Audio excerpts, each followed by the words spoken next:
The wind carried the scent of damp earth across the narrow yard, mingling with the faint tang of something older, something that didn't belong. Clara stood at the kitchen window, her hands still wet from rinsing breakfast plates, watching the dog. She had only owned him for 3 weeks, and in that short time she'd learned his rhythms, the way he would circle twice before lying down, the alert stillness when a crow landed on the fence, the happy thump of his tail when she stepped outside. This morning was different. He moved with an urgency that was almost feverish, tearing at the ground beneath the old willow tree. The soil there had been untouched for years, packed hard by rain and roots, but his paws broke into it with alarming determination.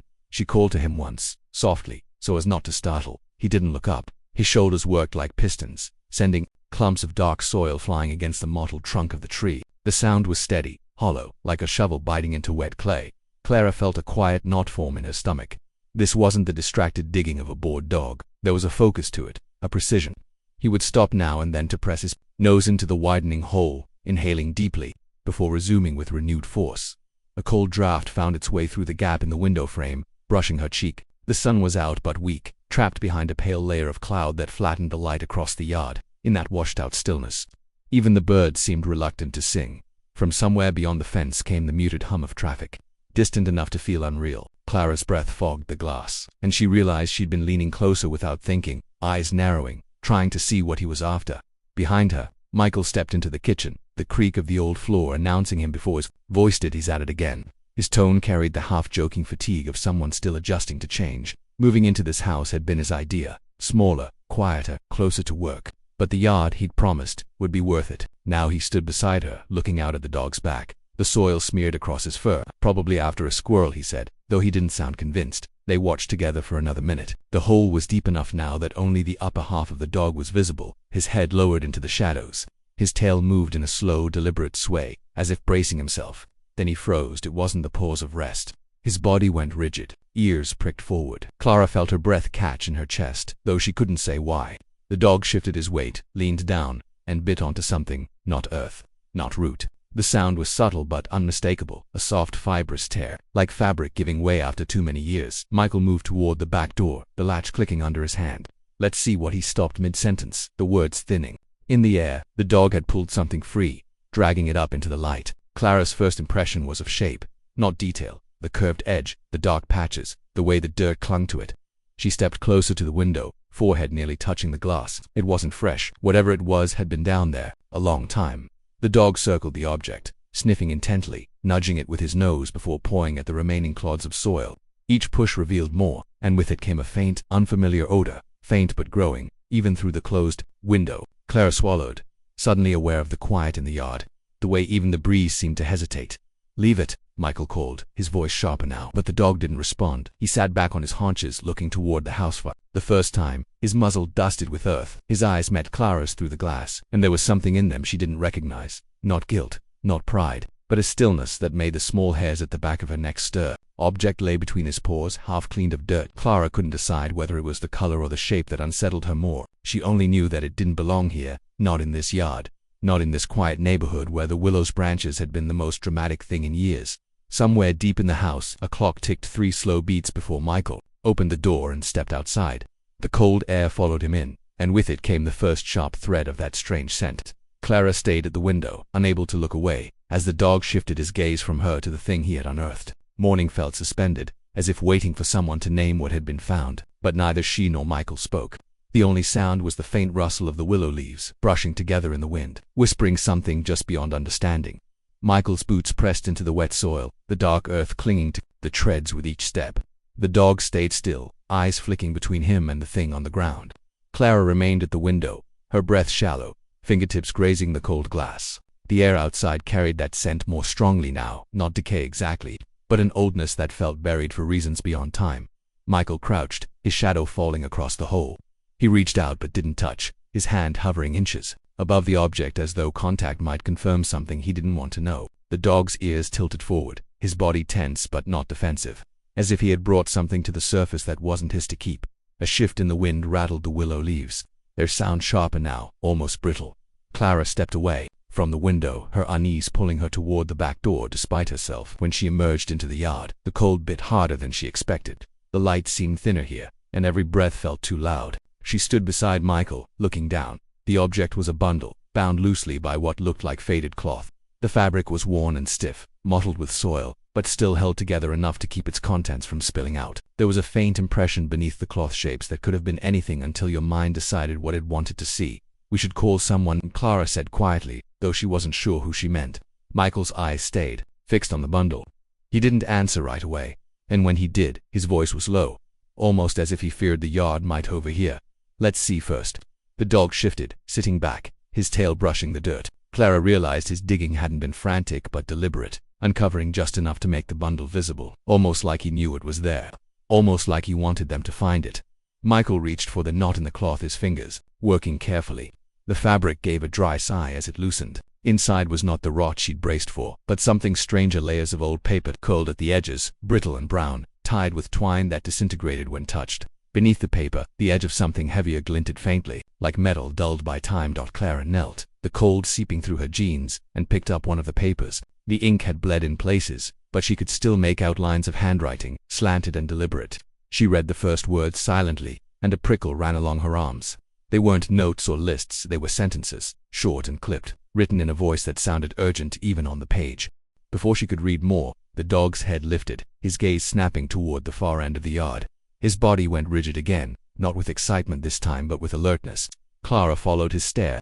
The fence there was hidden in shadow, the boards weathered and split in places. A faint movement disturbed the gap between two planks, too slow for wind, too solid for leaves. Michael noticed too. He stood, his frame blocking the bundle as if by instinct. "Inside," he said, not looking at her. His voice was calm but tight. Clara hesitated, glancing from him to the dog. The animal hadn't moved, only watched, his ears tracking the sound, if there was a sound at all. She realized then that the air had shifted again. The breeze had died completely, leaving the willows still. The quiet felt layered, as though the ordinary sounds of the neighborhood had been pressed out of the moment.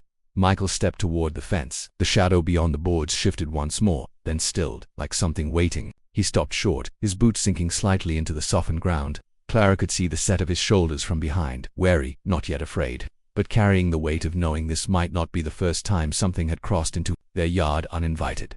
The dog broke his stillness, letting out a low sound that was not quite a growl, more like a warning given under his breath. His eyes never left the gap.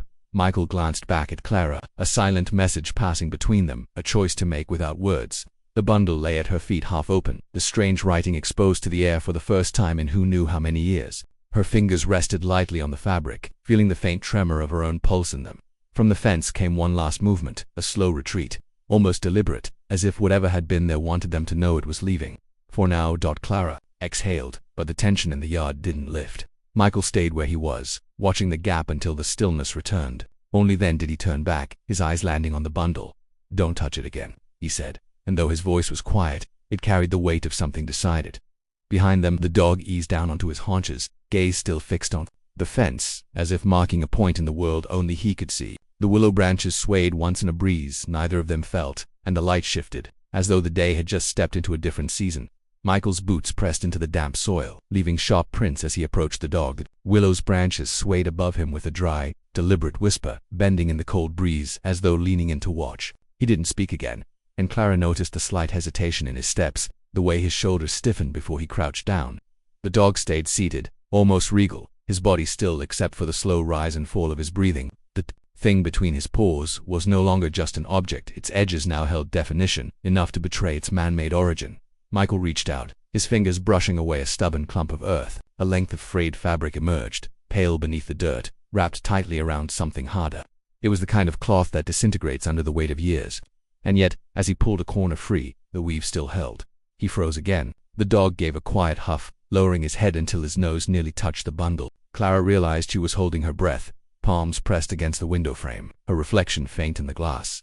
From somewhere beyond the yard came the low moan of a passing truck, the sound stretching and fading into the distance. The silence that followed seemed heavier than before, a kind of pressure that settled into the spaces between them. Michael stood, the bundle in his hands, dirt sifting down onto his boots. His eyes flicked toward the kitchen window, toward her, and there was a flicker of something in them she couldn't read. Not fear exactly, not surprise either. More like recognition, the quiet acknowledgement of a thing he'd seen before. Walked toward the back steps, the dog following closely, tail low, gaze fixed on the bundle. Clara stepped away from the window, meeting him at the door. The smell reached her first, faint but unmistakable, metallic under the earthy dampness. She didn't speak, and neither did he. Instead, Michael placed the bundle carefully on the counter, scattering soil across the wood. His hands rested on either side of it for a moment, as though steadying himself. Then he began to unwrap it. The fabric clung stubbornly, as if the soil had fused itself into the fibers. With each layer he loosened, the contents took on more shape, though still obscured by dirt. A small, rounded contour here, a thin protrusion. There Clara's pulse slowed in her ears, the way it did when she was trying to listen for something faint and far away. The last fold gave way with a quiet rip. What lay on the counter was not intact. Age had thinned it, left it brittle, its form incomplete. But even in pieces, it told a story, not fully, but enough to disturb the air in the room. Clara stepped closer, her fingertips grazing the edge of the counter, eyes fixed on it. The dog sat at the door now, watching, silent. Michael leaned back slightly, as if distance might change the truth of what they were looking at. "This isn't recent," he murmured, though the words sounded less like reassurance and more like confirmation to himself. Clara's gaze flicked to the window, to the willow swaying outside. The yard suddenly felt less like theirs and more like a place that had been holding its breath for far too long. The wind rose, rattling the loose pane in the window frame. Clara imagined the soil shifting under the roots of the tree, the years of rain and frost slowly unearthing what someone had buried deep. She thought about the previous owners, a couple they'd never met, who had moved away quietly. There had been no mention of the yard's history, no sign of what it might conceal. Michael wrapped the bundle again, less carefully this time, and set it aside. His hands lingered over it before he finally let them fall. "We should." He glanced toward the dog, then back at her. The unfinished sentence hung between them like a thin wire, taut and humming. Clara found herself glancing toward the willow again, at the spot where the hole gaped like an unblinking eye. The dog had returned to it, pawing lightly at the edges, almost as if waiting for something more to be revealed. The air felt colder now, sharper. Even the light had shifted, not dimmer, but flatter, as though the color had drained from it. From beyond the fence came a faint sound, almost lost to the wind. It was not mechanical, not quite animal, a brittle, intermittent creak, like old wood moving under weight. Clara turned her head slightly. Listening, Michael heard it too. She saw the way his jaw tightened. The dog lifted his head, ears pricked, gaze fixed toward that sound. It came again, a pause, then another slow creak, before silence reclaimed the yard. The willow leaves whispered again, a brittle, uneven sound, as if the wind itself were holding its breath. Michael stood over the object now, his shadow falling across it, blocking Clara's view from the kitchen window. He didn't bend to touch it, only stared, head tilted slightly, jaw tightening. The dog sat back, almost politely, as though waiting for permission to resume. Clara stepped out into the yard.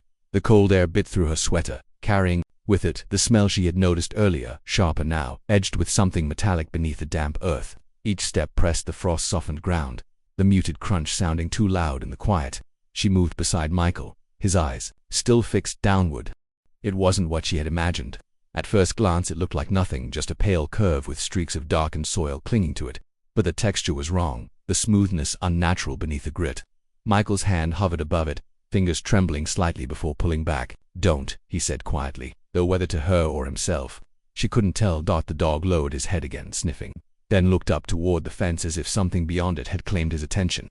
His ears turned toward a faint, almost imperceptible sound. Clara followed his gaze. Beyond the thin planks of the fence, the neighboring lot was overgrown, brittle grass, low brambles, the bare arms of young trees reaching into the sky. Nothing moved, but the stillness felt heavy, deliberate. A gust cut through, sending a ripple through the grass and a shiver along her spine. Michael shifted his weight, breaking the moment. "We need to," he began, then stopped. The dog, that had risen suddenly, trotting toward the fence, nose to the ground. He paused at a gap between two boards, nostrils flaring, his tail stiffened, not in aggression but in a kind of alert unease. "Something's been here," Michael murmured. His voice carried the weight of an observation he didn't want to explain. Clara glanced at him, catching the flicker of recognition. In his eyes, not of the object itself, but of the possibility it hinted at. The kind of thought you swallow before it takes root. The dog returned to the hole, digging again, less frantically now, more careful. Each scrape of his paw peeled away another thin layer of soil. The pale shape beneath grew larger, its outline more defined. Clara felt the air around her shift colder, though the wind had eased. She crouched without thinking, the damp earth soaking through the knees of her jeans. Her hand hovered inches from the edge of the hole, the urge to touch battling the instinct to step away. Michael took a slow breath.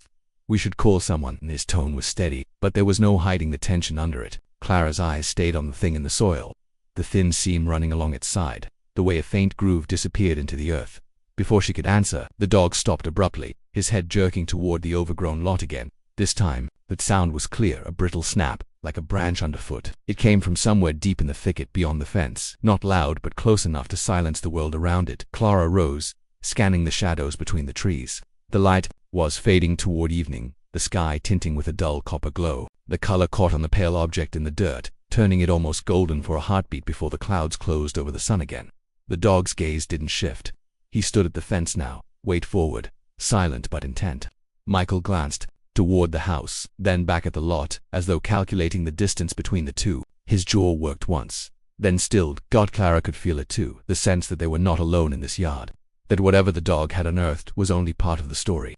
She wanted to speak, to name the feeling aloud, but the words wouldn't come. Instead, she reached for the dog's collar, her fingers brushing the coarse fur at his neck. He didn't flinch, but he didn't move either. The wind shifted again, carrying with it a scent that was neither the earth nor the object in the hole, something faint, animal, and unfamiliar. Michael's eyes met hers briefly, and in them, she saw the quiet acknowledgement of the same thing she felt. Beyond the fence, the thicket held its breath, and then came another sound, softer this time, but closer. The sound in the thicket faded, leaving only the steady hush of the wind through the willow's branches. The dog remained still at the fence, muscles taut, gaze fixed beyond the boards, as if holding an invisible line between them and whatever had been there. Clara's hand was still on his collar, feeling the quiet strength under his fur, the faint tremor of his breath. Michael crouched by the hole, his fingers brushing the edge of the pale object at last. A smear of soil fell away under his touch, revealing what lay beneath, not bone, as Clara had feared, but the cracked curve of an old ceramic jar, its lid sealed tight with resin hardened by years in the ground. A thin line of moss ran along the seam, the green almost luminous in the fading light. The dog turned his head toward her then, eyes calm now, as if his work was done. Clara knelt beside him, resting her hand against his shoulder. She could feel the heat of him, the living pulse of muscle and heartbeat. Whatever had moved beyond the fence was gone, leaving only the question of why this jar had been buried here, and why the dog had fought so hard to find it. Michael lifted it from the earth. It was heavier than it looked. He held it as one might hold something fragile, not because it might break, but because breaking it felt wrong. They carried it inside, the dog padding at their heels, dirt clinging to his legs. Dot in the kitchen. The last of the day's light came in low through the window, catching on the resin seal.